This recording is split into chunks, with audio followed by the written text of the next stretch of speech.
Buenos días, buenas tardes, buenas noches. Soy Fernando RC. Estamos en el grupo Radio Cómplices y, cómo no, estamos ahora mismo en directo a través de Skype, a través de Facebook y a través de, cómo no, Grupo Radio Cómplices, la radio online.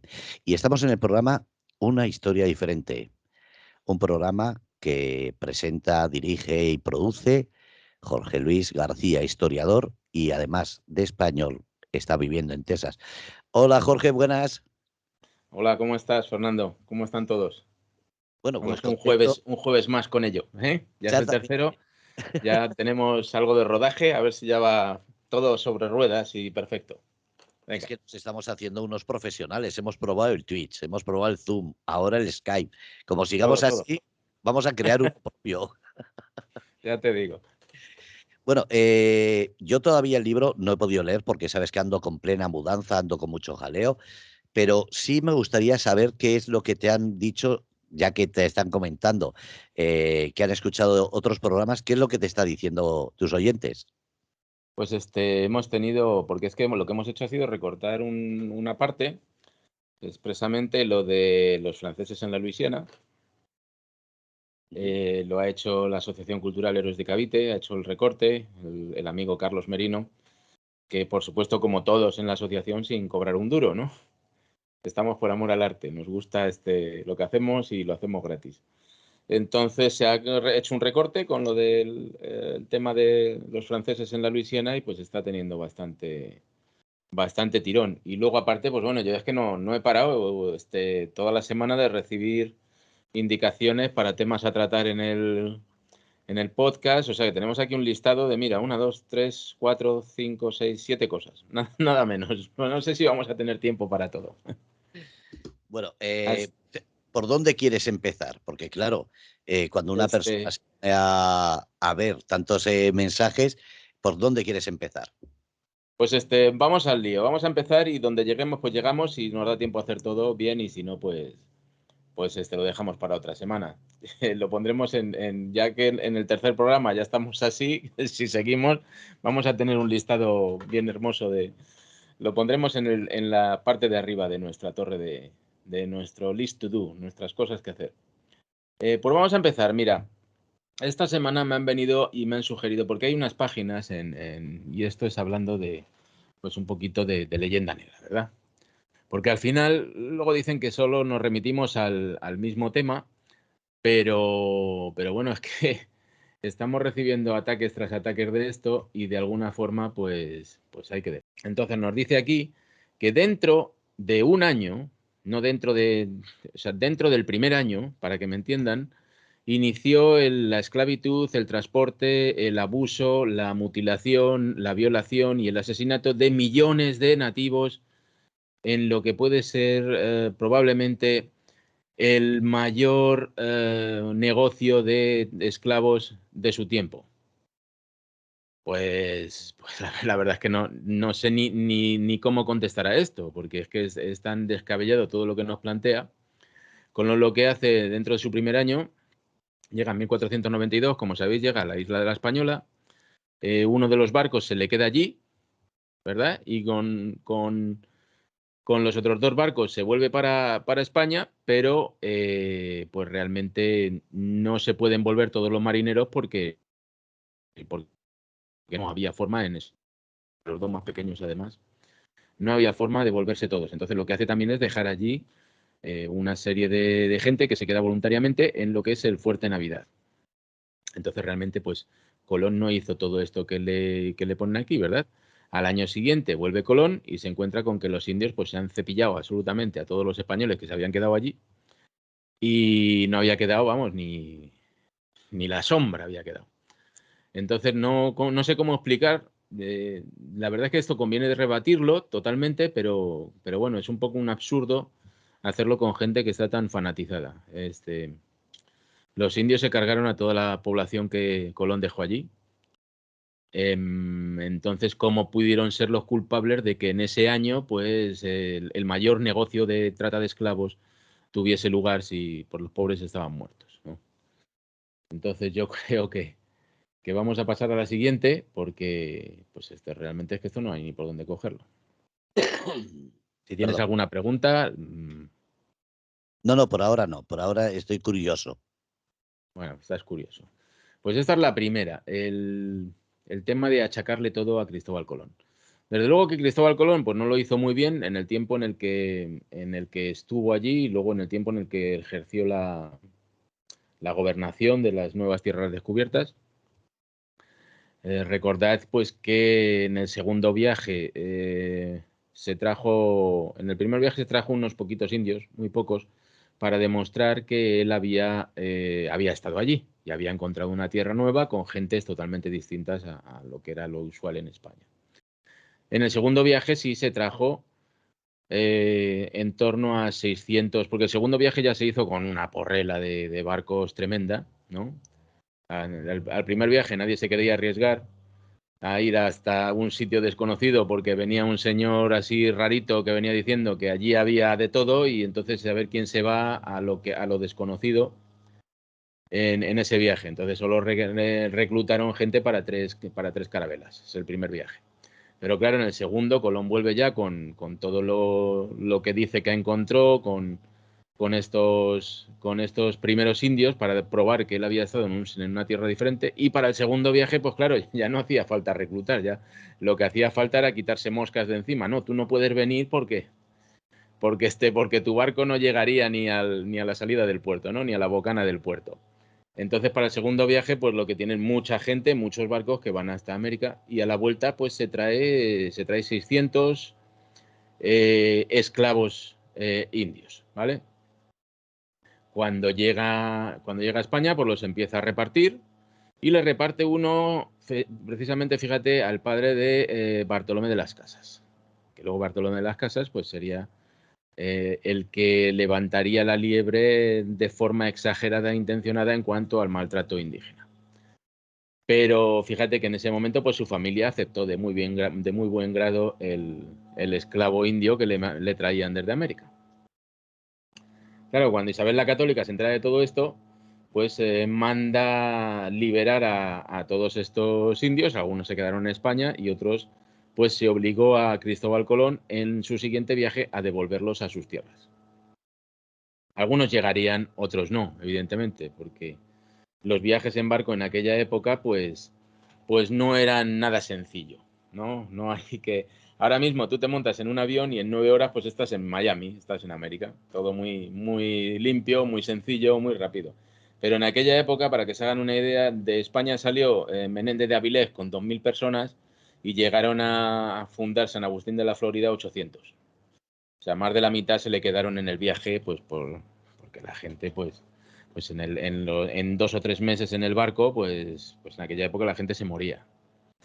Te entraban, no soportabas el movimiento del barco, empezabas a vomitar, a vomitar, a vomitar y morías tremendamente de deshidratación en medio del mar y esa era una de las principales. Otra, pues evidentemente son las enfermedades que se llevaban y para las que no había cura. Entonces, en el mar se moría gente en el mar entonces. Entonces, algunos de los esclavos que se trajo Colón y que Isabel la Católica le obligó a devolver, pues algunos llegarían y otros no. El caso es que ya ese es un primer dato que nos dice, oye, has encontrado aquello, vale, pero no es tuyo. O sea, hay allí unas gentes, esto es lo que le estaría diciendo Isabel la Católica, hay allí unas gentes que las tienes que respetar porque yo lo mando. Entonces ahora nos vienen con el rollo de que pues Colón fue el iniciador y el malvado ser que esclavizó a toda la isla y inició un negocio brutal el más grande de la historia. Hubo violaciones, hubo tal y hubo cual. La pena es que todo esto está circulando en internet y pues es muy difícil o imposible de parar, ¿vale?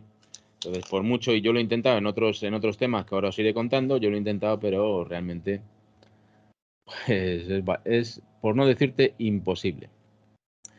A ver, Hay vamos con ese. Dime, una dime, dime. cuestión, y es que toda la gente atribuye el comienzo de la esclavitud a los piratas o mercenarios españoles que fueron los que bajaron hasta África para llevarlos a América. Pero tú estás contando que antes de todo eso ya se acusaba a Colón de ser esclavista. Sí, sí, sí. Claro, es que pues Colón era un comerciante y él iba a hacer dinero con lo que pudiera. Lo que ocurre es que, claro, Colón es italiano hasta que nos interesa que deje de ser italiano, ¿verdad? O sea, si descubre América, Colón es italiano. Pero si trae esclavos, los esclavos los trae España, no los trae Colón, ¿vale? Entonces es que ya se nos cae, toda la retórica se nos cae por este tema, porque España desde el primer momento lo que está haciendo es respetar a los indios y promulgar leyes para que se respeten a los indios. Y cuando no se cumplen las leyes, pues a la gente la captura, la condena y la obliga a, como en el caso de Colón, le obliga a devolver a esa gente a su punto de origen. Y esto pasó muy a menudo en la América española, ¿eh? No, cuando no había justificación, no estaba para nada justificado, y sobre todo ya en el siglo XVII, por ejemplo, y no te digo ya en el XVIII, las autoridades eran las primeras en las que ponían multas económicas bastante fuertes y obligaban a los listos que se habían quedado con algún esclavo indio a devolverlo al sitio de origen. Esto lo tengo documentado. Entonces, ese es un tema. Y luego, pues, con lo que tú estás diciendo, sí, que es que los españoles eran esto, eran lo otro, pero resulta que, como ya os dije en el programa anterior, pues realmente quien organiza toda la esclavitud, hay un libro muy hermoso que ahora mismo ni sé dónde lo tengo por ahí, que es de Hugh Thomas, que habla de la esclavitud. Y entonces da unos datos maravillosos que realmente lo que están demostrando es que los responsables de la esclavitud fueron principalmente africanos. Los africanos son los que se internan en su territorio y capturan a otras tribus africanas para venderlas como esclavos a los blancos que les llegaban a la costa. Y los blancos que les llegaban a la costa eran principalmente portugueses y británicos. Esos son los que hacen todo el comercio de esclavos transatlántico, en su gran mayoría lo hacen ellos. Que por el camino hubiese algún armador español, algún propietario de un barco español que se arriesgase a hacer eso, sí, seguro que lo había. No era una cantidad enorme, porque claro, cuando un gremio de comerciantes, como puede ser el británico o el portugués, se hace cargo de un negocio, lo que no acepta es que venga gente de fuera a quitarle ese negocio, porque es una especie de mafia, ¿no? Es un negocio que se torna muy lucrativo y se hace corporativismo, y lo único si los británicos ya están haciendo eso, los británicos lo van a seguir haciendo. Y como os dije en el programa anterior, pues lo que hacen los británicos es que le ganan una guerra a Francia. Como España era aliada de Francia en ese momento, pues obligan a España a aceptar una cantidad que me parece que hablaban de 30.000 esclavos al año, que España estaba obligada a comprar a los barcos negreros ingleses, sobre todo ingleses, ¿vale? Claro, como ya tenemos esa leyenda negra, pues luego llega el señor Steven Spielberg, que hace unas películas maravillosas, ¿verdad? Y entonces se hace una película sobre este tema, sobre el comercio de esclavos transoceánico en el Atlántico. ¿Y a quién pone al mando del barco y al mando del negocio? Pues evidentemente a un español. ¿Que lo sabía? Sí, pero es que la inmensa mayoría eran británicos y portugueses. O sea, lo suyo hubiese sido poner a un británico como barco Pero no. O sea, si había 100.000 barcos ingleses y había un barco español, pone al capitán del barco español como propietario del negocio de trasvase de esclavos. Y así es como se fabrica desde Hollywood una leyenda negra de esta forma. Claro, justificado está, porque existe. Existe uno, que es la excepcionalidad. Y lo convertimos en generalidad, como todo, absolutamente todo en la leyenda negra y en la América española. Lo que eran excepcionalidades se convierten en generalidades. Entonces, que uno se saltase la ley y hiciese las cosas mal, luego es por parte de los indigenistas y los interesados en decir, no, es que los españoles hacían esto, o España hacía esto. En Hay muchas una, ocasiones España lo que hizo fue capturar a ese, juzgarle y condenarle. O sea, imagínate. hay una cuestión que es, en el tiempo que estamos hablando, las mayores potencias era España a nivel mundial, y lo estabas diciendo, Portugal, que ahora la gente puede pensar que es una broma, pero Portugal fue un gran poder social, económico, y colonizador, porque tenía muchísimas colonias por todo el mundo. Inglaterra igual. Eh, Inglaterra y Portugal estaban unidos en este, digamos, tráfico, para no hacerse daño y evitar lo que has dicho, que hubiese competencia con otros como España? Portugal pertenecía a España durante el reinado de Felipe II. Entonces llega un momento en el que Portugal se independiza de España y desde ese momento se convierte en el aliado más fiel que tuvieron los británicos. Entonces, pues claro que los portugueses estaban, precisamente fíjate que cuando Colón nos entra por el norte, pues perdón, Colón, se me ha ido un lapsus, cuando Napoleón entra por el norte, a donde va teóricamente es a conquistar Portugal, que era aliada de los ingleses con los que estaban en guerra.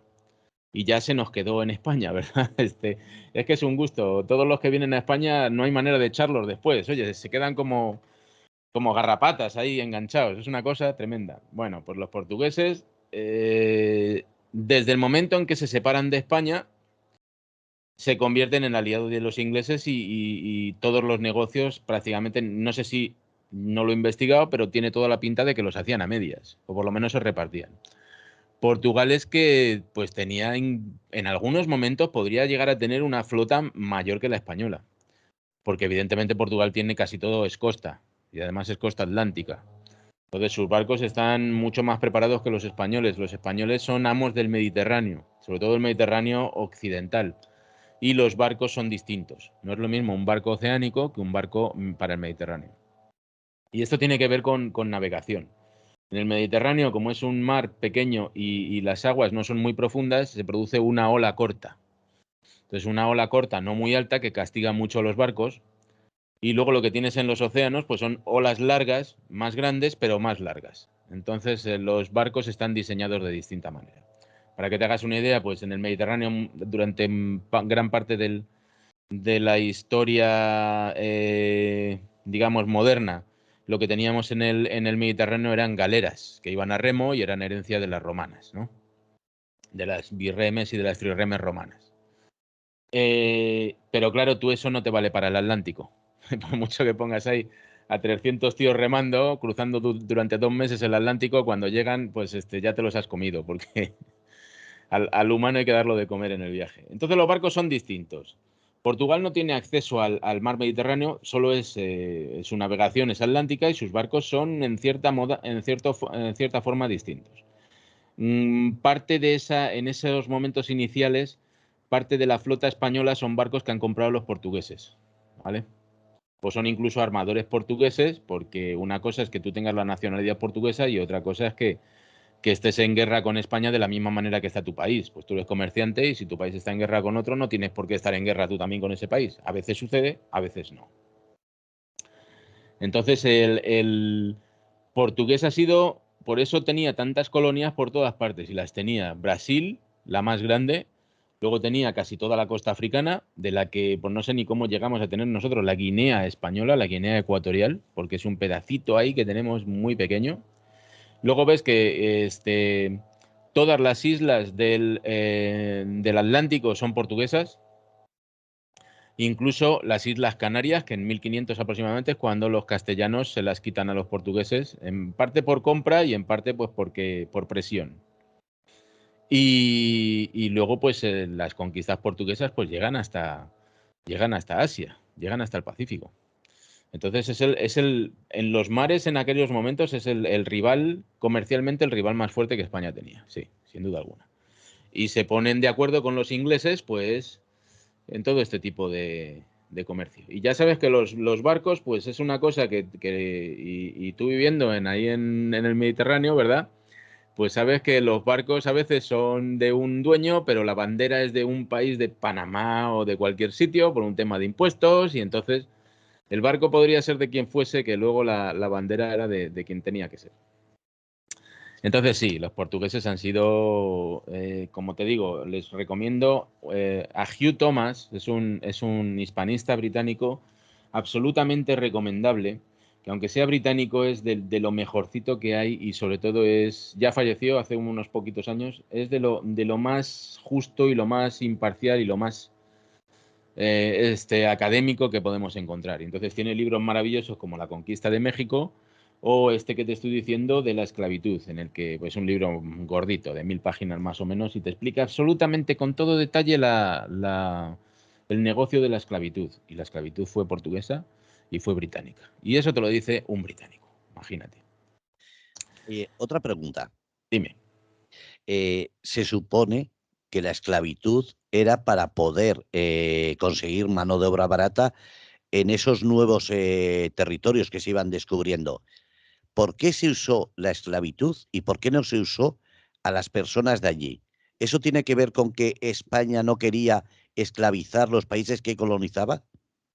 Bueno, una cosa es lo que quería España como país, como sus gobernantes, sus reyes, y otra cosa es lo que la gente hacía en destino. Entonces, realmente, pues sí, es lo que digo, existen los casos de abuso, existen los garbanzos negros, pero son garbanzos negros que tienen nombres y apellidos. Porque estos nombres y apellidos, esta gente se saltó las leyes y cuando lo agarraron lo condenaron. El tema es que pues ahora nos creemos que todo funciona como ahora, ¿no? Y entonces se aprieta un botón, suena la alarma, llegan los policías al banco y detienen a los criminales. Pues eso en aquella época pues tardaba un poquito más, ¿no? Entonces, cuando alguien se saltaba la ley, pues hasta que llegaba las autoridades, lo reunían las pruebas, lo capturaban y lo condenaban, pues pasaban años. A lo mejor pasaba una década. Entonces, es como siempre digo, nosotros tenemos absolutamente toda la documentación y la documentación hay que leerla entera. ¿Qué ocurre? Que se nos está presentando, por ejemplo, la denuncia, ¿verdad? Una denuncia. Pepito denuncia a fulanito. Y en la denuncia, pues ¿tú qué haces? No, es que en el coche tengo un arañazo, pero no, es que me chocó el coche y bueno, destrozado, siniestro total está el coche. Y realmente pues tiene un arañazo. Así es como funcionan las denuncias. Tú en la denuncia exageras todo lo que puedas porque si no, no te hacen ni caso. Después de la denuncia va la investigación, el aporte de testigos, declaraciones, va todo esto. Después de eso vamos a juicio. El juicio, pues se intenta vamos a confiar en la justicia, se intenta ser imparcial, pero a veces te condenan sin ser culpable, ¿verdad? Entonces, ¿qué tienes? Derecho a recurso. El recurso genera otra serie de documentos y esos documentos van a la corona o van al Consejo de Indias en aquel momento, a España, se entiende, que ya dictaminan y dicen, oiga, pues lo que usted me está presentando no tiene ninguna base y este señor es inocente y le ordeno que lo ponga en libertad. Entonces, cuando ese correo, esa orden de poner en libertad al reo llega hasta América, igual han pasado una década, ¿vale? 10 años en los que ese hombre se ha podrido en la cárcel directamente siendo inocente. Entonces, cuando se hace historiografía, hay que leerse todo ese juego de documentos, que a lo mejor son 4.000, 5.000 páginas. Pero ¿qué hace la leyenda negra? Pues solo te presenta la denuncia. O sea, los interesados en expandir la leyenda negra lo que hacen es que te presentan la denuncia. Ese papelito en el que un señor, pues se inventó y exageró todo lo que tenía que exagerar para que a su rival político, que es a quien le estaba denunciando, pues ponte por un ejemplo, Nuño Beltrán de Guzmán contra Hernán Cortés. Los dos gallitos americanos en ese momento, pues compitiendo por el poder en América, pues uno se denuncia al otro. Y las pruebas son, como en el caso de Cortés se probó después, eran falsas. Entonces a Cortés lo exoneraron. Sí, o sea, me pueden decir, bueno, pero es que Cortés a lo mejor sí era un poco culpable. Pues a lo mejor sí, pero no tengo las pruebas. Como no tengo las pruebas, pues lo que el a lo mejor o el puede que o el creo que se queda en el aire.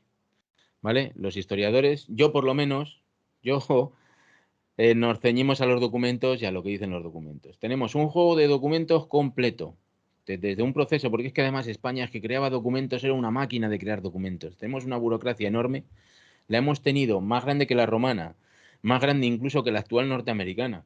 Porque yo hay veces aquí, para que tengáis un poco, yo me voy a sacar un carnet de conducir aquí en los Estados Unidos y me cuesta 25 euros y lo hago en un día.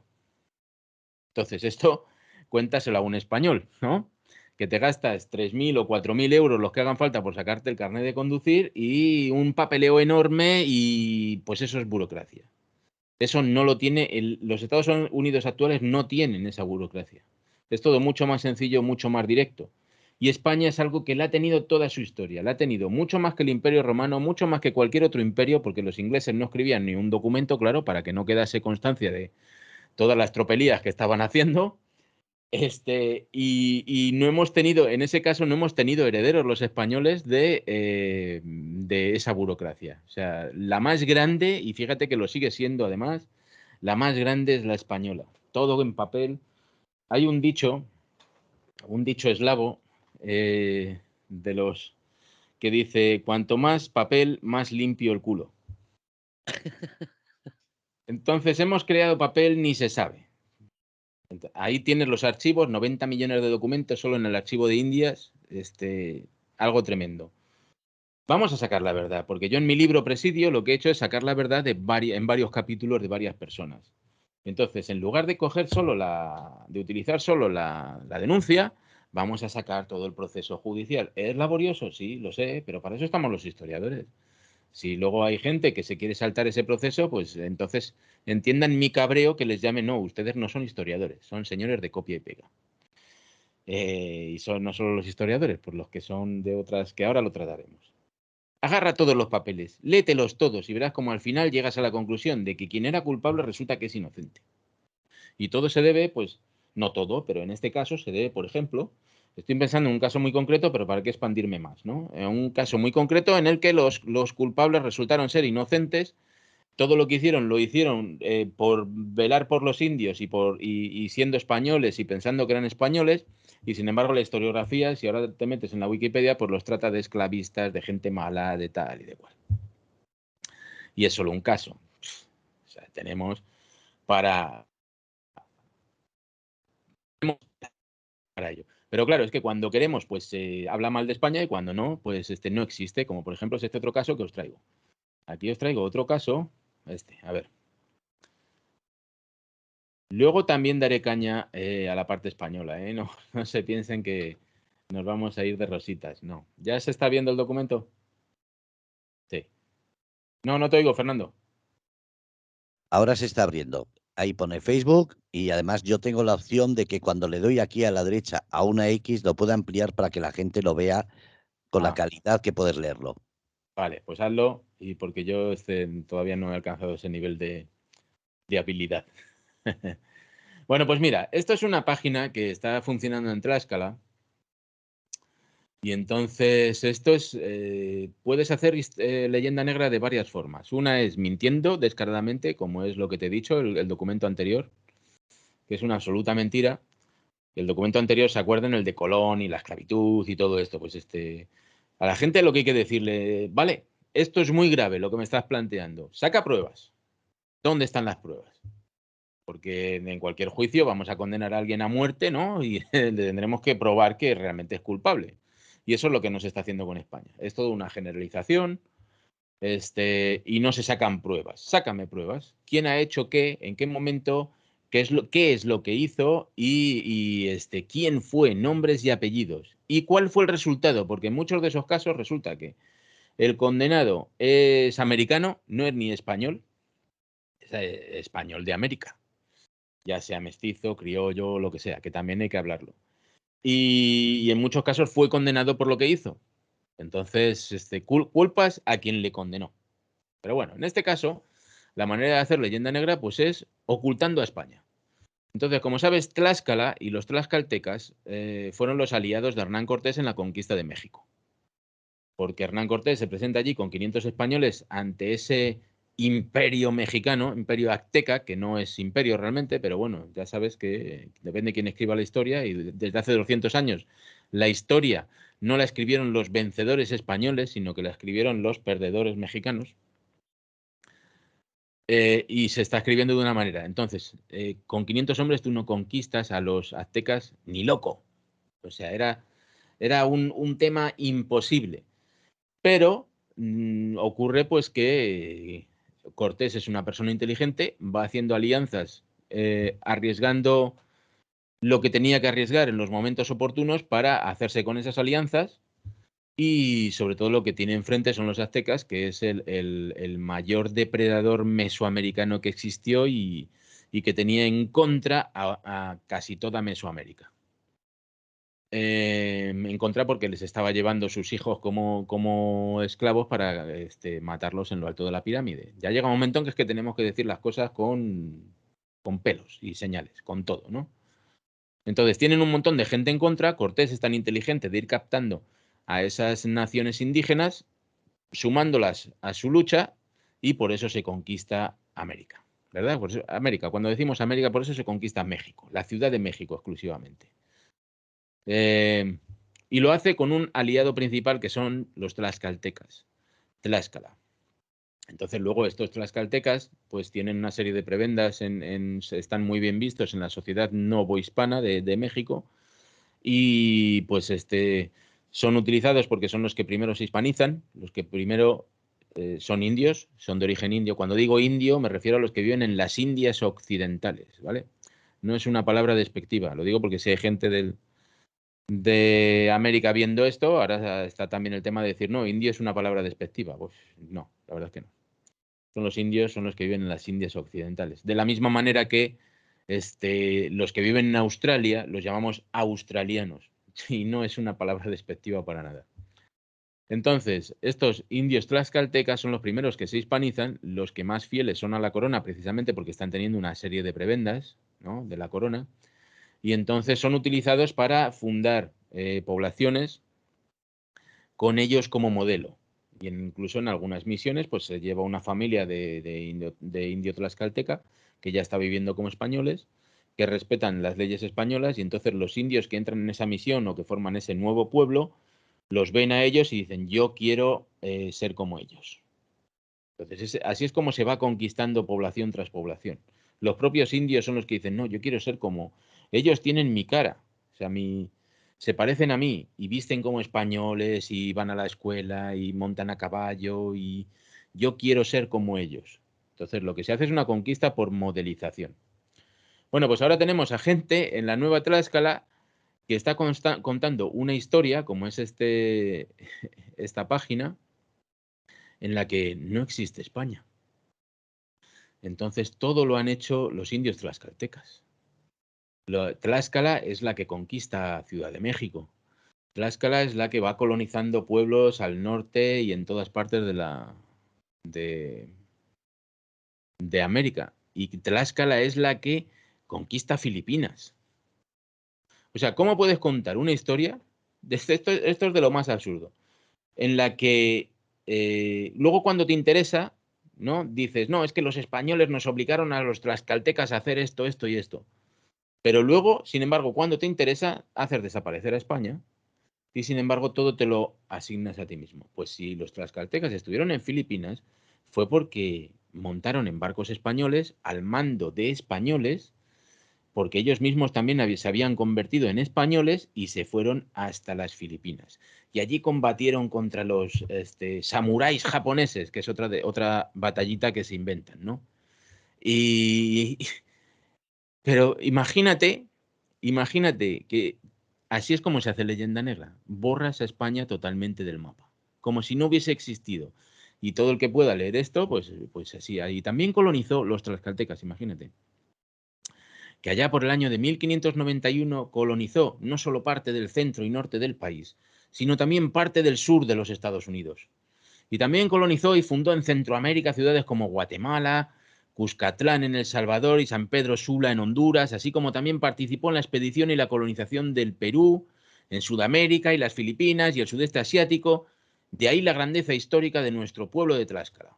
Oye, cuando llega Cortés y primero tiene que enfrentarse a los tlaxcaltecas, porque son los primeros, antes que los aztecas, son los primeros que quieren comerse a los españoles, comerse.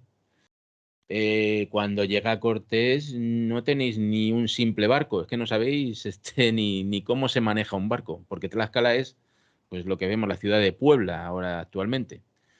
A lo mejor serían expertos en subirse al Popocatépetl, que es el volcán que hay allí muy cerquita de México, pero navegación transoceánica me parece a mí que poco. Pues esto es una de las cosas que se está viendo por internet. Oye, con lo bonito que sería que toda esta gente que realmente tiene ancestros españoles, que luego vienen sorpresas cuando se hace el ADN, toda esta gente tiene ancestros españoles, lo bonito que sería que dijesen la verdad. O sea, solo la verdad. Pero la verdad es lo que siempre decimos, es un interés. La información es poder. Y entonces, si tú, en este sentido, que en la historia, callas o silencias a España, el poder se lo estás dando al que está haciendo la difusión de como que México ha sido casi, casi se puede decir, el colonizador de América. Entonces también esto tiene un doble sentido, Sí, porque totalmente. podemos decir ahora mismo que Tlaxcala fue el precursor de esa demolición de grandes culturas que había en esos sitios, porque ahí no se nombra nada a España. Y se ha Nada, nada, en desaparecido absoluto. los incas, Centroamérica, todo el sur de Sudamérica, es que no ha sido España. Es lo que quiero decir, que si quitamos a España de la ecuación, tampoco se le puede añadir solamente para decir qué malos éramos. Claro, ¿qué culpas le vas a echar si no está? Según tú Claro. no está, ¿no? El que está escribiendo esto. Pues fíjate que esta gente se cree tan lista, ¿verdad? Se creen tan listos que se inventan esta historia y están ahí muy contentos diciendo, oh, qué listo soy, fíjate, he sacado a España de la historia y realmente cuando uno lo ve y sabe la historia dice, este tío es estúpido, absolutamente estúpido. O sea, ¿cómo se puede ser tan memo de plantear esto? ¿En qué sentido Tlaxcala se va hasta Filipinas a luchar con los samuráis japoneses? O sea, me lo expliquen, ¿no? A mí lo que me llama la atención es que abajo lo pone como punto de referencia Museo de la Memoria de Tlaxcala. Así es. O Entonces, sea, todo no esto pone viene ni museo ni nada, con dinero simplemente oficial. museo. Es decir, yo he ido a museo, he visto 4 cosas, he sacado mi propia idea y lo pongo ahí, pero no pone un archivo directo ni nada. No, bueno, podríamos decir que sí, que también tiene su tema, pero da igual, aunque tú hagas un museo, si lo haces con una orientación, con una idea, con un mensaje, el tema sobre todo es parte de arriba. ¿Con qué dinero se hace esto? Con dinero oficial. Es el mensaje que un grupo de políticos interesados en un tema, con un interés, dispone del dinero oficial, dinero del Estado, y lo pone a disposición de esta narrativa. Y claro, pero es lo que te digo, llega un momento en que tú dices, sí, vale, si yo conozco la historia, lo que estás contando es una pura estupidez. Y te estás reflejando la cara, porque lo que tú escribes es el reflejo de tu cara, que lo sepan. Si escribes una mierda, es que tu cara es una mierda, las cosas como son, ¿vale?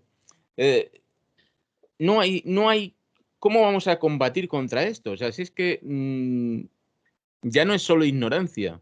Pero precisamente lo que estás haciendo, es decir, él está usando las redes sociales, nosotros en este caso una radio también online a través de Internet, precisamente para demostrar lo que estás haciendo.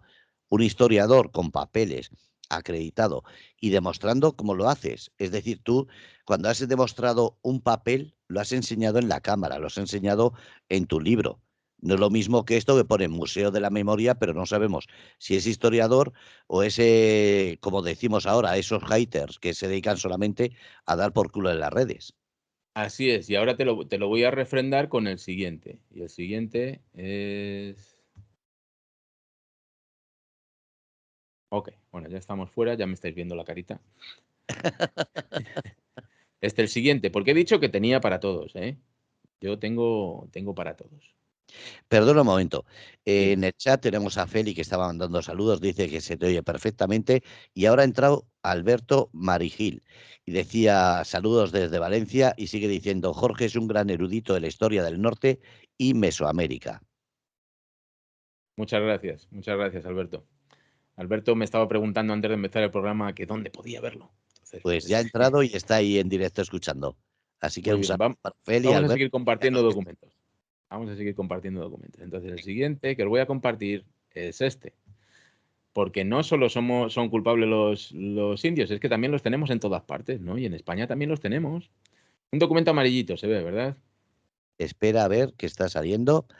Ahí se está poniendo, sí, amarillo. Y voy a darle para que se vea grande. Ajá. Ahí está. Voy a bajarlo. Vale, lo voy a poner más grande. Ahora, ya se ve Bueno, perfecto. esto va para todos aquellos que dicen que no, la leyenda rosa no existe. Pues sí, lamentablemente sí existe. Y no va a nuestro favor. Hay que decirles que no va a nuestro favor. O sea, cuando uno miente, tarde o temprano te pillan. y eso mina la credibilidad que puedas tener. Entonces siempre hay que estar con la verdad por delante para que no te puedan cerrar la boca. Entonces os voy a contar una historia de hace pues un año y pico, pues de eso que estuvimos hablando en el primer programa, ¿verdad? De esta gente que no presenta sus credenciales. Y yo sí presenté mi título, ¿verdad? Sí lo puse Exactamente. sí lo puse en pantalla. O sea, no estoy mintiendo desde el punto en el que yo acredito cuál es mi autoridad para decir esto o lo otro. Pues hubo un señor que de jovencito dijo, pues me gusta la historia, pero me voy a hacer biólogo porque tengo más posibilidades de ganar dinero con la biología, ¿no? Entonces llega a su punto de jubilación y dice, oye, a mí realmente lo que me gustaba es la historia. Entonces ahora que me he jubilado, me voy a dedicar a hacer historia. Pero ese señor no ha pasado por la Facultad de Geografía e Historia para hacerse historiador. Bueno, pero es que la historia y bla, bla, bla. La historia de siempre, el rollito de siempre. No. Si quieres ser historiador, no te saltes pasos y te vas a la facultad, te haces historiador y entonces pues estás acreditando lo que puedes decir. Así te podemos decir luego pues, que lo has hecho mal. A este señor un día se le pasa un documento por delante de la cara, ¿no? Delante de la nariz. ¡Ay, qué bonito! Y lo lee un poquito, no, pero no lo entiendo porque como realmente no tengo experiencia, no he leído casi ningún documento, ninguno, pues a mí me parece que dice tal cosa. Y entonces dice, bueno, yo que me creo historiador, ¿no? Se pone así todo ancho y dice, yo me creo historiador, pues voy a hacer un meme en redes sociales y lo voy a publicar. Y entonces publica este tema y dice, el ejército español era tan bueno con los indios que se le presentaron un montón de jefes comanches y los hizo capitanes del ejército español. Claro, esto suena muy bonito para toda la gente, ¿verdad? Oh, fíjate, los españoles tenían indios comanches como capitanes de su ejército. Se reparte por Facebook, se reproduce de una manera brutal. O sea, esto es imparable. Y ya he tratado de pararlo, pero es imposible. Lo que está diciendo este documento exactamente, si uno lo lee, pues es noticia de los capitanes comanches presentados en la villa de Santa Fe y pueblo de Pecos. Claro, también hay que tener un conocimiento geográfico de dónde están estas cosas, ¿no? Porque pues tú que leas algo y no sepas dónde es, la Santa Fe, la actual Santa Fe, y el pueblo de Pecos, pues es un pueblito que está justo a unos 50 kilómetros aproximadamente de Santa Fe. Que en aquel momento, pues era la punta de lanza de donde más al norte habían llegado los españoles, y allí se encontraron primero con apaches y después con comanches. Con los dos establecieron unas guerras enormes y tremendas, son los principales enemigos que tuvo, pero sobre todo con los apaches. La gente está creyendo que son los comanches, pero mira, lo siento, no. Son los apaches que fueron enemigos de España durante 200 y pico años. Claro, luego vienen autores que se ponen a escribir libros sin saber y generan una historia paralela que nunca existió. Como decir que los apaches eran súper amigos de los españoles. Nunca, eso nunca pasó, ¿no? Que lo tengan claro. Lo estoy diciendo yo, que me he leído todos los documentos. Nunca pasó. Bueno, los comanches vienen después, están allá arriba. Los comanches están en guerra con los españoles. Hay una expedición con Juan Bautista de Anza, el hijo, porque la gente solo conoce al hijo, pero el padre fue igual de importante. Juan Bautista de Anza, el hijo, que se enfrenta al indio Cuerno Verde en una batalla, lo ganan y tal, y entonces se puede firmar unas paces con los comanches. Y este es el documento que certifica esas paces. Y está diciendo que los capitanes comanches, porque esta es otra, la gente lee capitanes y se cree, no, son capitanes del ejército. No, porque entonces, ¿cómo hacemos con los capitanes de los equipos de fútbol, de baloncesto? ¿Son también militares? ¿A qué no? Pues es porque en aquel momento la palabra capitán significaba jefe, cacique, la persona que mandaba. Mandaba en un grupo humano, se le llamaba capitán. También se le llamaba capitán al militar.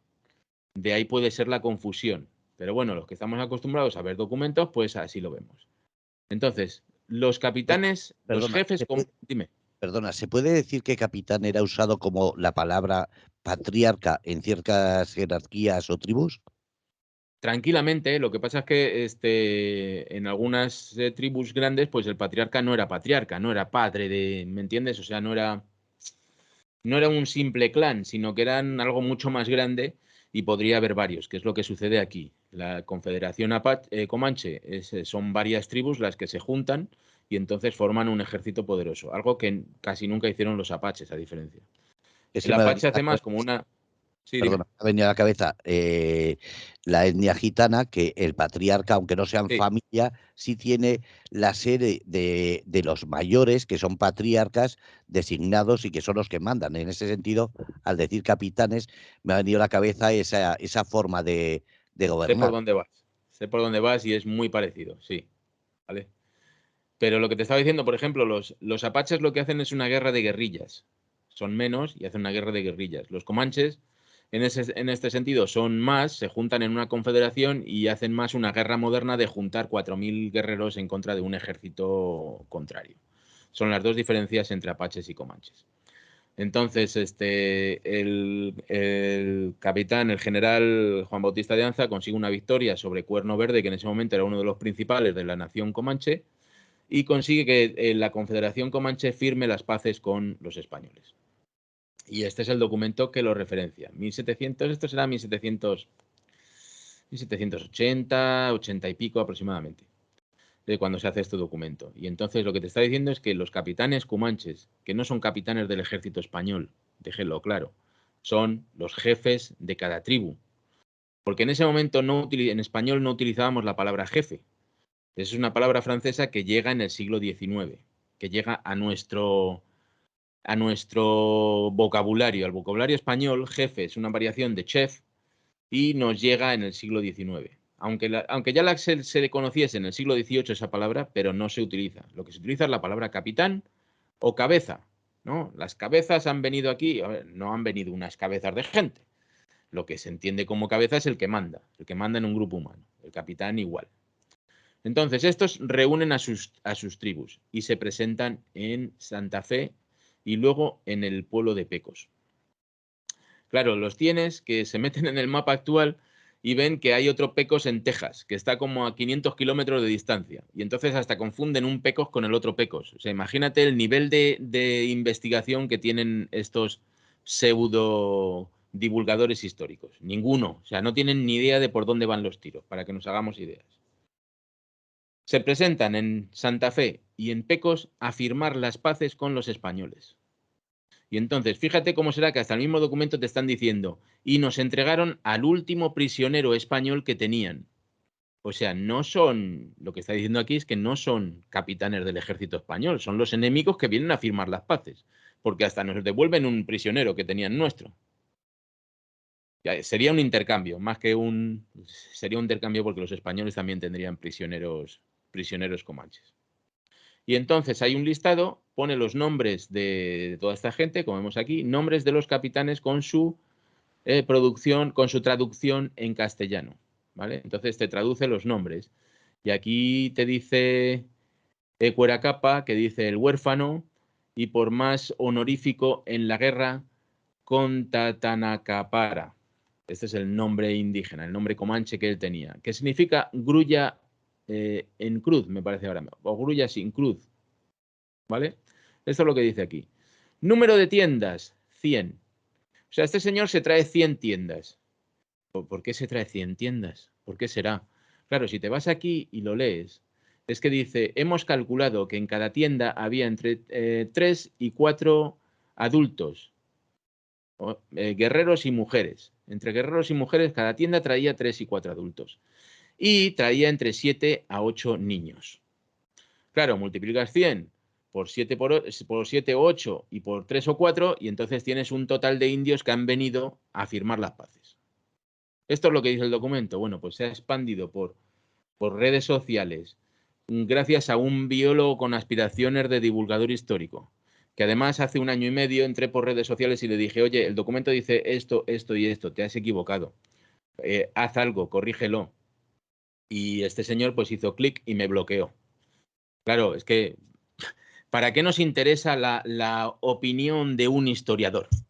¿Quién, que la verdad, ¿no? No nos joda el momento de gloria que tenemos aquí, que nos empezamos a creer historiadores. Pues miren, tengo miles de documentos en que la palabra capitán significa eso, capitán de un grupo humano, pero no capitán del ejército español. Esto es imparable. Entonces estamos propagando bulos y cuando se te ocurre levantar la mano y decir, oye, que es que estáis equivocados, ¡pum! Bloqueado. O sea, imagínate. Luego para que digan que no hay leyenda rosa, que sí la hay. ¿Vale? ¿Preguntas? Preguntas no, simplemente Alberto Marigil dice un comentario que hace que dice, Jorge, saca el documento que te encontré en Jeffrey's Amherst, algo así, donde se aprueba el reparto de mantas infectadas de viruela en Fort Pitt. Sí, eso lo voy a dejar para otro jueves. Porque hoy ya, como hemos dicho al principio, pues tenemos 7 temas que tratar. Y entonces, querido Alberto, lo vamos a dejar para el próximo jueves o para el siguiente. Lo tengo pendiente, ¿vale? Pero se nos ha Queda acumulado el grabado, trabajo. queda grabado. Se nos ha acumulado el trabajo. El próximo jueves lo sacamos, sí, sí. Que sí es cierto, ya lo dejamos dicho, porque yo no había visto ningún documento a favor y Alberto pues me dijo, oye, pues aquí está el documento, lo vi y Alberto tenía razón. Por lo que yo te dije el primer día, le dije el primer día a todos, y es que si estás equivocado, corrige, porque eso es mejor para ti y te hace alcanzar la perfección. Y Alberto no ha sido el único, porque somos humanos y nos equivocamos, y entonces alguna más me ha hecho algún comentario sobre otros temas, y entonces lo que tienes que hacer es corregir, porque lo primero es la verdad, y es el documento que te presentan. Y si tienes el documento, pues por mucho que quieras ser muy chulete con algo, pues si te has equivocado, reculas, corriges, y así es como esto funciona. Pues como queda grabado, además Alberto Marigil le ha dicho en el chat, vale, vale, tomo nota, te lo recordaré, pues ya queda dicho para otro programa. Ahora me lo apunto, cuando terminemos el programa me lo apunto para no olvidarme, porque Sí, seguro porque que van a queda, salir más, no, es más que queda temas. en el chat de Facebook, que lo puedes ver porque va a estar creo que está compartido, pero si no entras en el perfil mío y ahí va a quedar grabado la charla. No, de todas maneras, seguro que Alberto me lo recuerda, ya verás cómo. Seguro que me lo recuerda. Pues entonces aquí lo tienen, o sea, ese es el documento, es un documento, dice una cosa, no entiendo cómo se puede interpretar otra totalmente distinta cuando un documento lo está dejando tan clarito, en español, y además no es ni español del 16, es español casi del 19, perfectamente claro. Bueno, pues ahí tienes a una marabunta de gente que se creen historiadores y diciendo que, pues esto, pues yo ya he sacado la verdad, no puedo hacer más. Lo que no El entiendo, siguiente tema. lo que no entiendo es, como dices, si es español o por lo menos entiende el español, ¿por qué no ha buscado la información de qué es lo que era capitán en aquellos años? Que yo lo que haría. Pues no, pero con esto como con todo, es así, se hacen su narrativa y todo tiene que estar de acuerdo a esa narrativa. O sea, los españoles eran cojonudísimos y no hicieron nada en América. Eso va en contra nuestra. Entonces, yo creo que es más inteligente decir, no, españoles sí hubo que abusaron. Son Pepito, Fulanito y Zutanito. ¿Y qué hizo España? Pues mira, primero, este de aquí resulta ser criollo, o sea, nacido en América. El otro resulta ser americano, o sea, mestizo, por poner un ejemplo, o indígena hispanizado. O sea, ya va restando responsabilidades, ¿no? Decir quiénes son y qué es lo que hicieron. Y luego, ¿qué hizo España? Ah, pues mira, los capturó, los condenó, tal, tal y tal. Entonces, ¿por qué le estás echando la culpa a España? O sea, España ha promulgado las leyes, las ha hecho cumplir, como digo, con retraso, obviamente. No tenían internet y las cosas tardaban 10 años en llegar, pero al final se cumplían las condenas, se aplicaba la ley. Entonces, ¿cuál es la responsabilidad en ese momento de España y mucho menos de los españoles actuales? Es que yo soy el primer americano de mi familia, ya os lo digo. Entonces, ¿me vas a echar a mí la culpa de lo que hicieron los que se fueron a América a hacer dinero? Pues échenselas a ellos, que hoy en día tienen pasaportes mexicanos, colombianos, venezolanos, son americanos. ¿Cómo le estamos echando las culpas a España, a la España actual? O sea, llega un momento en que dices, ¿pero se han vuelto locos o cómo es esto? Bueno, tengo otro tema, corte de cabelleras, en el que pues hay gente que ha decidido en esa leyenda negra que sí existe y que os estoy repitiendo que sí existe y que ahora me crucificarán porque estoy diciendo que la leyenda rosa existe. Pues sí existe, porque no se está diciendo la verdad y la verdad es que va a favor de España, no hay que tener miedo a la verdad. Va a favor de España. A ver, ¿ya estás viendo algo? Un documento en negro que lo acabo de poner precisamente a Vale. tamaño grandísimo. Bien, pues esto está circulando también por redes sociales y es un absoluto despropósito. Entonces vienen a decirte que los holandeses y los ingleses son los que, mira, te dice, esta costumbre, la costumbre del corte de cabelleras, parece que fue instituida por primera vez en América alrededor del año 1630, te da la fecha, por William Kieft, gobernador del antiguo territorio de Nueva Holanda. Hay que entender que aunque digan holandeses, actualmente son norteamericanos, ¿vale? Los holandeses fueron los primeros y los más espléndidos a la hora de pagar las cabelleras de indios hostiles a ellos. La práctica de cortar cabelleras se difundió rápidamente entre los indios y en los territorios coloniales de ingleses y franceses. Ajá. Me parece interesante que luego se diga, de hecho, quienes lo extendieron por buena parte del interior norteamericano fueron los mercenarios del ejército francés, ya que los franceses exigían a los guerreros nativos presentar el cuero cabelludo de cada indio muerto para poder cobrar la recompensa. O sea, te da... no sé ni quién es Roberto de la Rosa Martín, da igual porque es uno más de los muchos que en varias están compartiendo historietas de este tipo, porque son historietas, y esto lo que estamos haciendo es diciendo, no, los españoles somos cojonudísimos y la culpa es de holandeses e ingleses, ¿no? Y entonces tú cuando lo denuncias esto, se lo dices, te dicen, no está ni medio claro. ¿Cómo que no está ni medio claro? Si en todos los documentos voy a compartir, ¿es esta? No, esta no es. Dame un segundito. Te voy a compartir aquí. Bueno, voy a dejar primero de compartir esta para que no se me vean los pufos, ¿verdad? Y ahora, pues te comparto mi libro, ¿vale? Libro Presidio. Presidios. Estoy preparando de momento es librito, pero puede que dé para mucho más sobre el canibalismo indígena. El otro día di una charla a Emilio Acosta de Venezuela Provincial, la tengo subida a mi página de Facebook, por si alguien la quiere ver, sobre determinadas cosas y se ven cosas de canibalismo.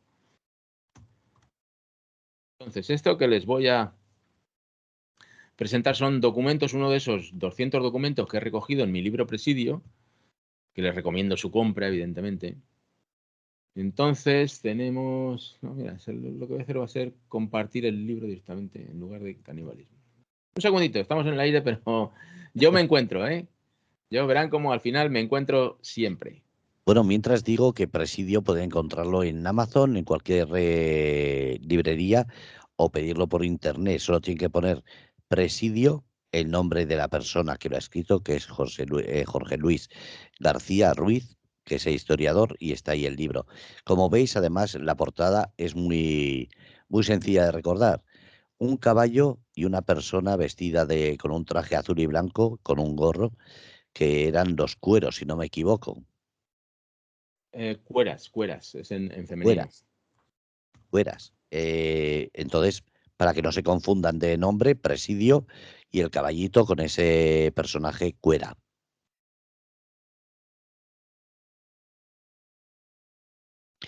Bueno, mientras te voy a leer el chat porque dice Alberto algunas cosas muy bonitas y creo que te van a gustar que te las diga. Dice, no se equivocó Jorge, simplemente es que alegaba que nunca había visto dicho documento. Y comentando que lo que hace grande a una persona es saber rectificar y aceptar que uno ha cometido un error, dice la grandeza y honor de un profesional subyace en gran parte su modestia. Jorge es paradigma de ello. Bueno, pues mira, se me acaban de poner los pelos de punta, Alberto. Gracias. Porque es una forma de reconocer, ¿no? Aquí los que somos investigadores, pues tenemos poco contacto con el público y yo pues lo estoy teniendo gracias a esta iniciativa del podcast junto a Fernando. Y viene bien, pues eso, tener contacto con el público para saber que hay reacción a esto, que no Sí, está porque, solo... ¿Cómo? perdona, Ah. decía que es bueno que lo tengas y que la gente vaya animándose, como está haciendo Alberto, a poder preguntar o comentar, porque así sobre un programa y otro tenemos esas cosillas de mirar el chat para ver si ha habido algún comentario. Bueno, pues venga, seguimos con lo de las cabelleras. Estos son documentos que están incluidos en el libro Presidio. Y entonces te dice, por ejemplo, Fray... Fray, este es... A ver, un segundito. Hay concepto toledano... Está aquí arriba. No, Gonzalo... Bueno, era fraile creo también, Gonzalo de las Casas, ¿vale? Escribió el Tratado de la Guerra de los Chichimecos, donde hace un relato bastante esclarecedor sobre la provincia, sus habitantes y la guerra que hicieron a los españoles. Los chichimecos, para que se hagan una idea, se conquista Ciudad de México a los aztecas y luego al cabo de unos años pues se va hacia el norte y todo lo que es la zona, una zona enorme al norte de Ciudad de México, pues es la Gran Chichimeca. Entonces ahí hay dos tipos dos tribus enormes de indios que son los guachichiles y los zacatecos, caníbales hasta el tuétano, ¿sabes? Y tremendos, porque claro, uno dice, no, bueno, pero es que fue difícil conquistar Ciudad de México. Pues imagínate conquistar el norte, que eran todos caníbales y no tenían ninguna civilización ni tenían absolutamente nada. Eso fue tremendo y es lo que desarrolla mi libro. Entonces, aquí el fraile hace un relato de lo que fue esa zona al norte, 1550 aproximadamente. Traen colgadas por detrás las cabelleras de las coronas que quitan y algunas han sido de mujeres hermosas, con cabellos rubios y bien largos. O sea, en 1550 hay un fraile español que está diciendo que en el corazón de la Nueva España, a unos pocos kilómetros al norte de Ciudad de México, los indios están cortando cabelleras. 1550. Tenemos ahí en Cabeza de Vaca,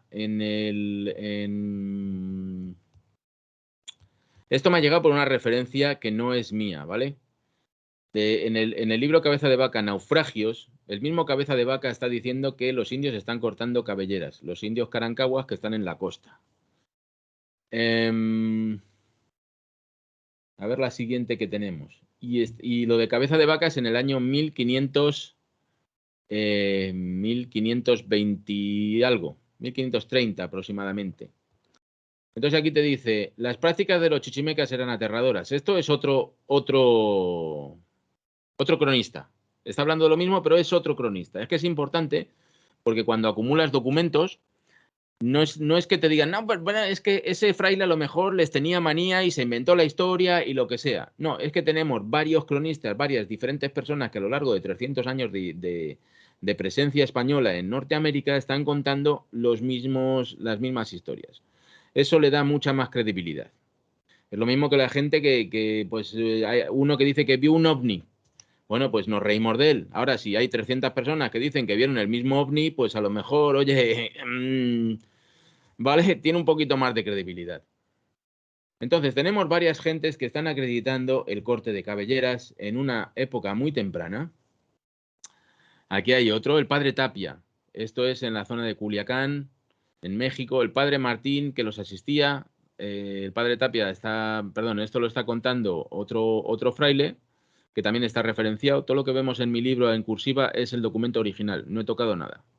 Lo que vemos en estándar, pues es el documento, o sea, un resumen que hago, evidentemente, porque si llenas de documentos la gente no se entera. Entonces, en algunos momentos hay que hacer resúmenes, así como y en algunos hay que poner el documento original para decirles, que esto no lo dice Jorge Luis García Ruiz, esto lo dice el documento. Y el documento lo pongo en cursiva. Bueno, dice, fue testigo de que tenían colgadas las cabelleras de todos ellos y estaban haciendo un baile a su usanza para festejar la venganza que sobre ellos habían alcanzado.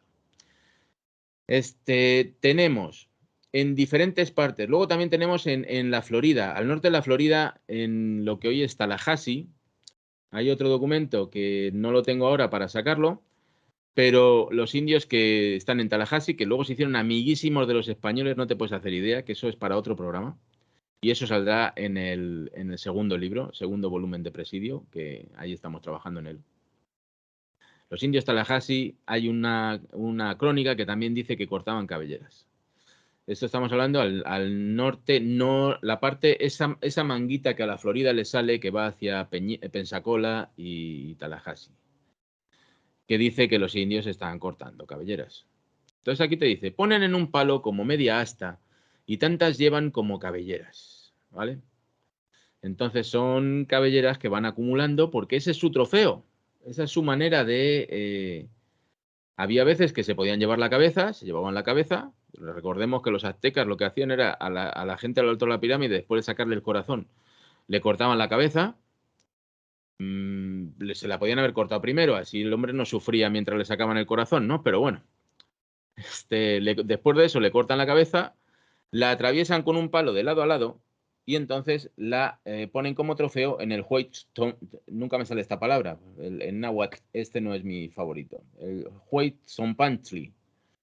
Esa es la estantería de trofeos en la que los españoles llegaron allí, Bernal Díaz del Castillo y Cortés llegaron y se quedaron escandalizados porque allá había miles de cabezas atravesadas por palos en lo alto de la pirámide. El trofeo era la cabeza, pero a veces no se podían llevar la cabeza y se llevaban las cabelleras. Entonces, todo lo que estamos aquí sacando, ¿vale? Son documentos que están acreditando que a ver, vamos a dejar de...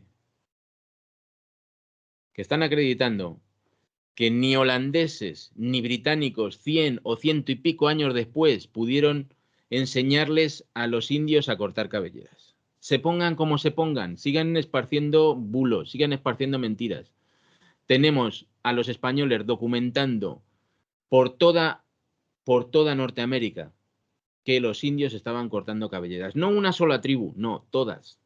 Todos estaban cortando cabelleras.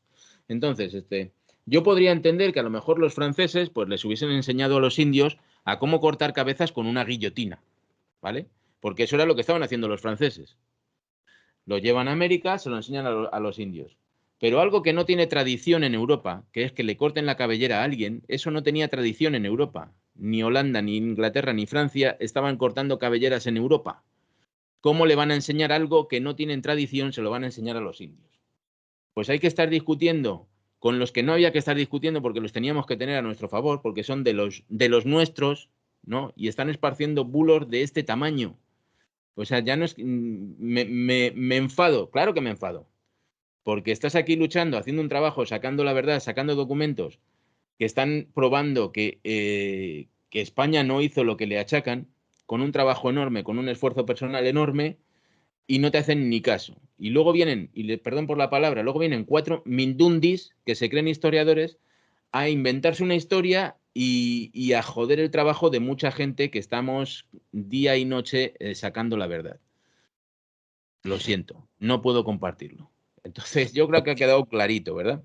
Lo que comenté, que decía novela historiador o novelista historiador, y dijiste, no, el novelista es novelista sobre un tramo de la historia. No tiene que ver nada con ser historiador. Y ahí me Nada. corregiste. Y ahora cada vez que te oigo, comprendo la metedura de pata que hice y corrijo en mi diccionario mi forma de hablar. Bueno, no pasa nada porque tu profesión es otra y la defiendes. ¿Vale? Tú eres locutor, eres presentador, lo defiendes. Luego tú tendrás tus conocimientos personales. Pero no pasa nada, para eso estás. Tú fíjate que tú conoces a Joe Rogan, ¿verdad? Al que tiene el podcast tan famoso en los Estados Unidos, que tiene millones y millones de visitas. Pues El del COVID. este señor no sabía de nada, pero empezó a traerse a especialistas a su programa y a aprender de los especialistas. Es de quien tienes que aprender. Tú me traes a mí, yo no te estoy hablando de, no sé, de mariposas o de la luna, te estoy hablando de lo que es mi profesión y mi especialidad. No me preguntes de otra cosa porque lo que te voy a dar va a ser mi opinión personal, que puede ser correcta o puede que no, pero esa es mi opinión personal. Lo que yo te estoy sacando aquí pues es mi experiencia de 20 años de carrera y 10 de investigación sobre el terreno. Eso lo tiene que entender la gente, porque muchas veces te vienen y te dicen, bueno, este tío no tiene ni idea. No, espérate, mira, mi casa, mi despacho, esto no es la barra del bar. Y tú no eres mi cuñado. Hay que dejárselo claro. No, esto no es una conversación de cuñados. Yo tengo 20 años de experiencia que os la estoy compartiendo. Y hay gente que no lo entiende, ¿no? Hay gente que se ha leído 4 memes en Facebook y ya se cree con algún derecho a llevarte la contraria. Y es así. Y aún así yo puedo estar equivocado, ¿eh? Yo puedo estar equivocado, no lo discuto. Pero mira, te voy a decir una cosa. Errar es de humanos. Corriges y te vas perfeccionando. Cuando repites el error, pues es que ya eso es mediocridad. Ya empiezas a ser mediocre. Pero cuando te demuestran el error y te pones cabezón y sigues y sigues y sigues empeñado en el error, es porque ya eres un cretino. Y esto hay que decírselo a la gente, ¿no? O prepotente. No, no, hombre, claro, es que la ignorancia y la cretinez traen prepotencia. Así es. Y es lamentable. Entonces, pues bueno, oye, si te has equivocado, reculas y corriges. Mira, han salido libros nuevos ahora hace poco y algunos pues plagio mío. Pero bueno, no voy a entrar en ese tema. Han salido libros nuevos sobre esta y otras muchas cosas y entonces cuando les dices a los autores, oye, tío, pero la has metido hasta el fondo, totalmente. ¿Cómo se te ocurre decir esto? Y lo que hacen, pues es lo que te he dicho antes, llega uno y te bloquea. En lugar de decir, oye, pues sí, pues tienes razón y tal. O Y por entonces lo tenemos a uno de esos garbanzos negros de nuestra historia, como es Nuño Beltrán de Guzmán. Y si ahí sale algún fanático español a defenderle, pues ya es para decirle, mira, tío, déjanos tranquilos y déjanos trabajar, que estamos trabajando seriamente en defender a España.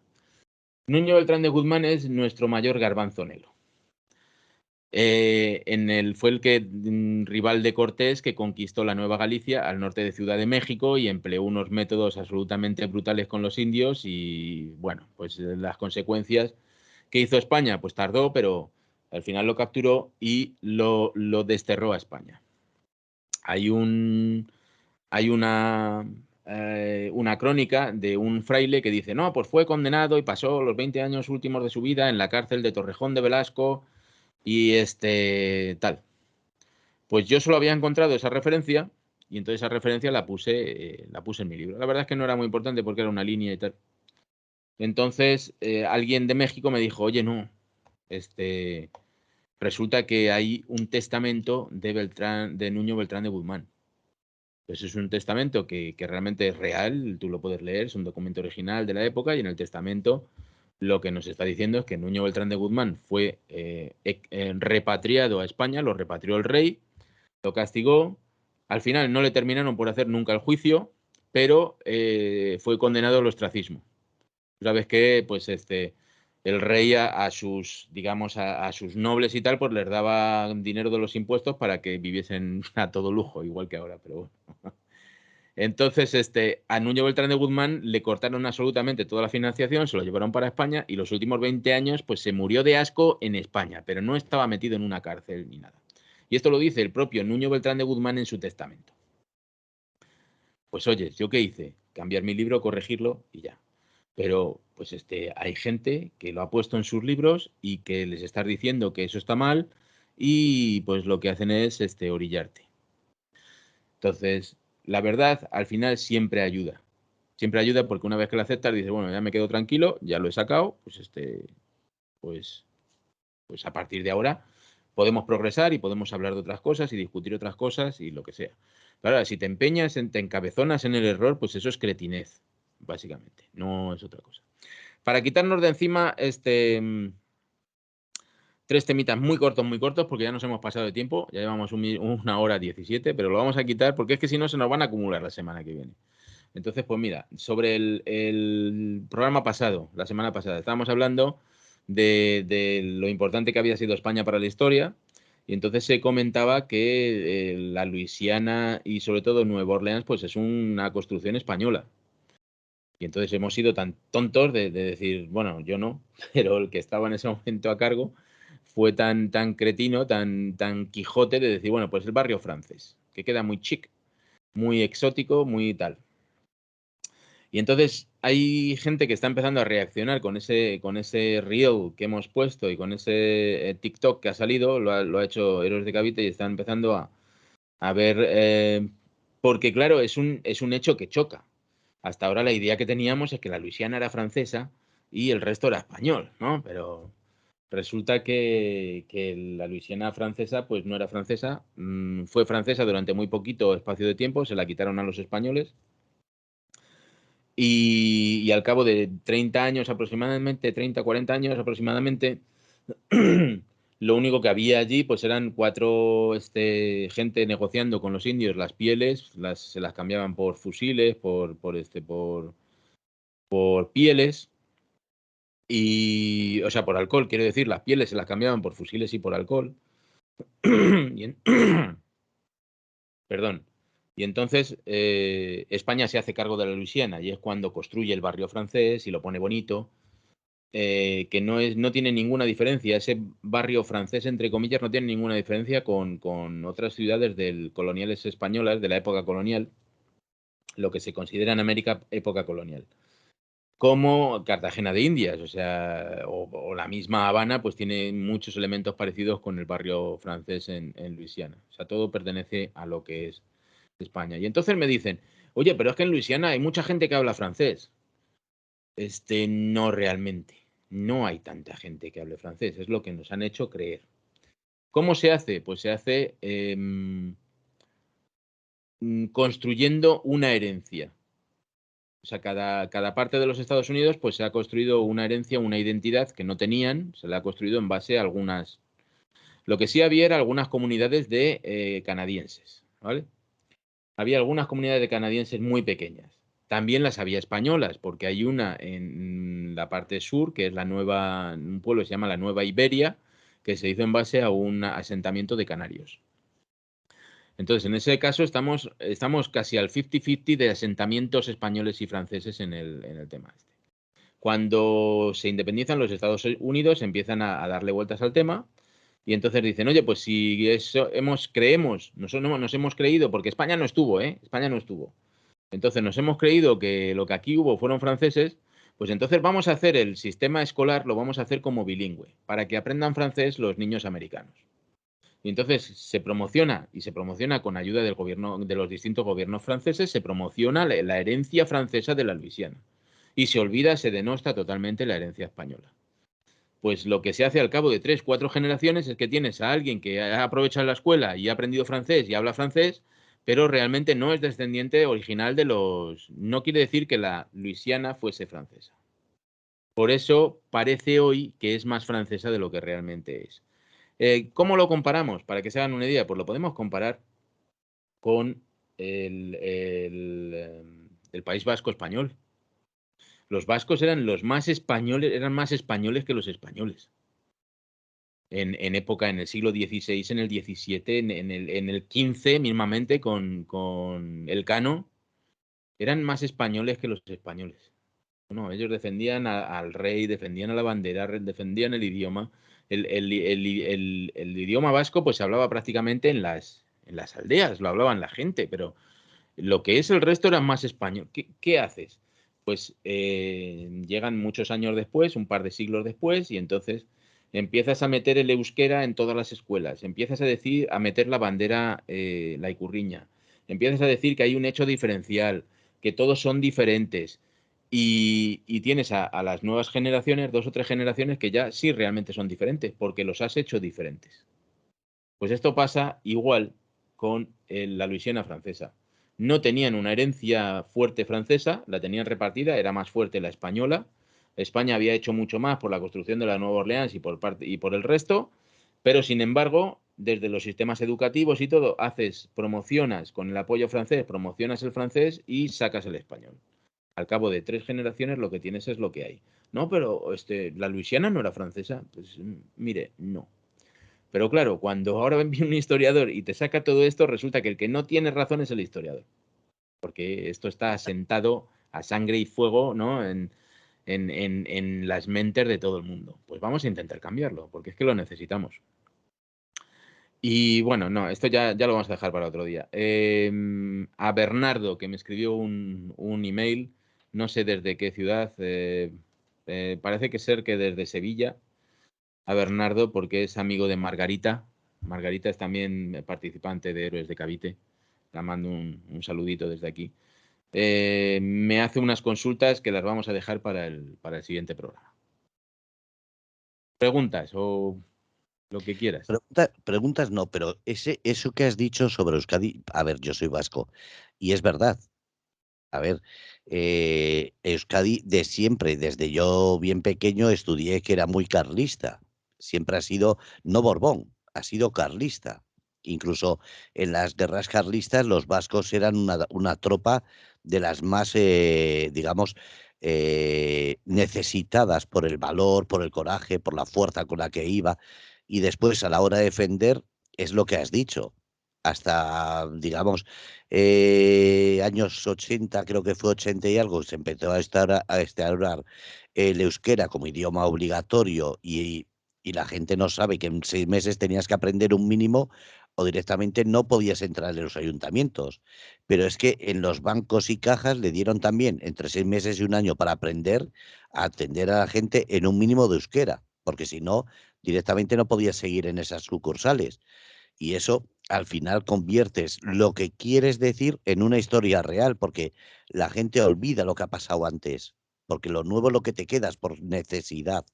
Entonces, en este sentido, comprendo que la Luisiana francesa, con sus fiestas, con su folclore, con sus blues, con su soul, con su fiesta tan moderna y tan abierta, normal que piensen en la liberación francesa, el libertinaje francés, más que en ese libertinaje español que no existía. Claro.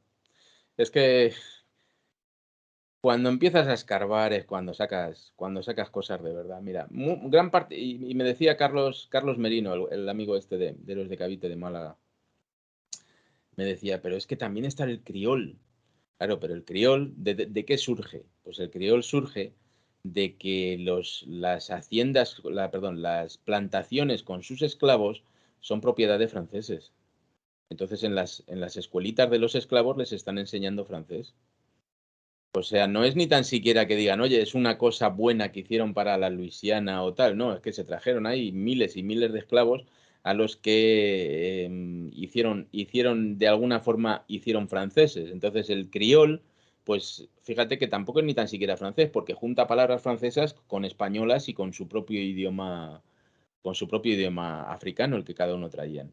Y en eso, pues nosotros también tenemos experiencia, los españoles, porque yo tengo amigos en España que son negros, son de Guinea Ecuatorial, Jambo y Baltasar, no, perdón, no, Baltasar no, Gaspar, o sea, el nombre suyo es Gaspar.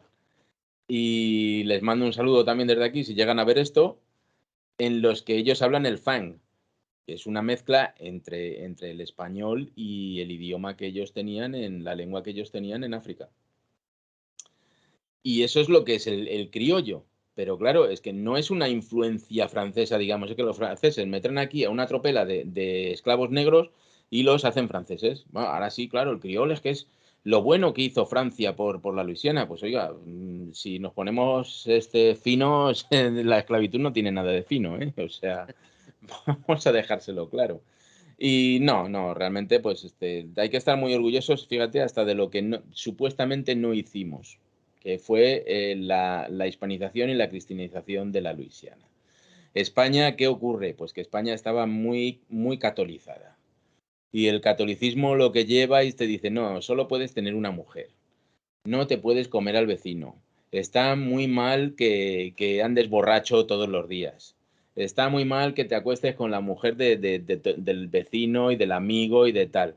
Eso es lo que trae el catolicismo. Al final el catolicismo, ¿qué trae? Orden, que a la gente no le gusta, evidentemente. A nadie nos gusta el orden, ¿verdad? A todos nos gustaría estar todos los días aquí a la Bartola, no tener que trabajar. Bueno, algunos lo están consiguiendo hoy en día, gracias a la política. Pero, pero eso es lo que trae el catolicismo. El catolicismo trae un orden que la gente está a disgusto con ese orden. Entonces se rebelan y muchas de las rebeliones son por ese tema.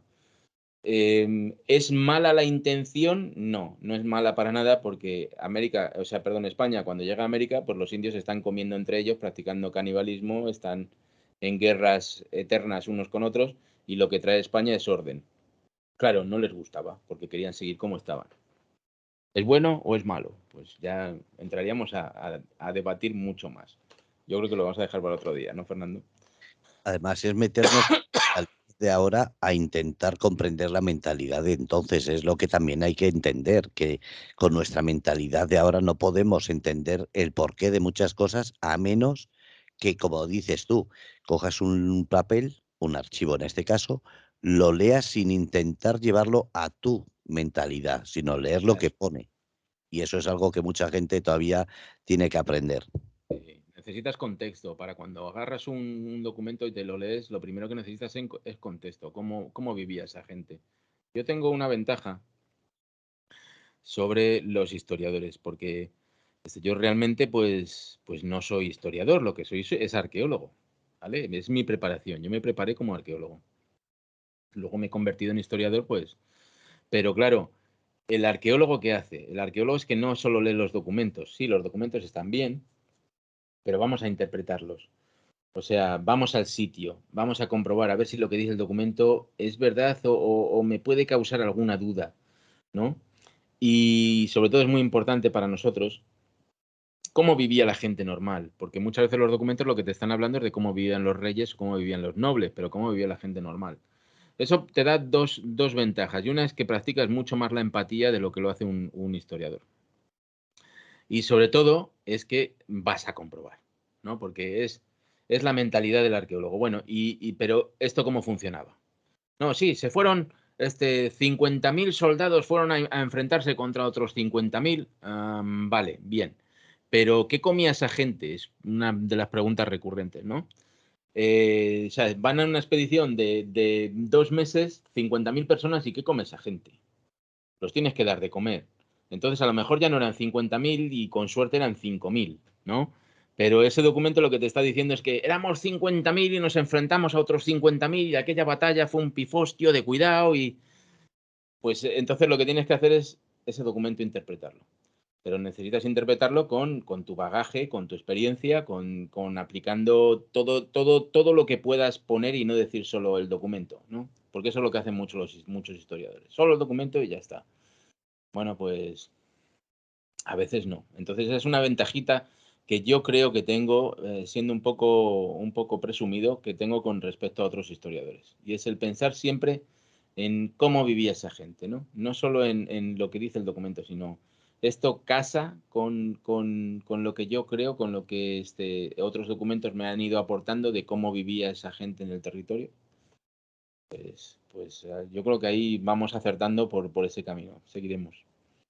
Seguiremos el jueves que viene y aquí, en Grupo Radio Cómplices, con tu compañía, con tu programa, con tu libro, que vuelvo a decir dónde pueden comprarlo para antes de despedir que quede grabado.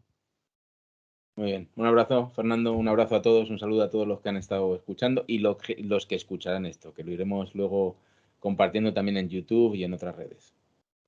Muchísimas gracias. Un abrazo, Jorge.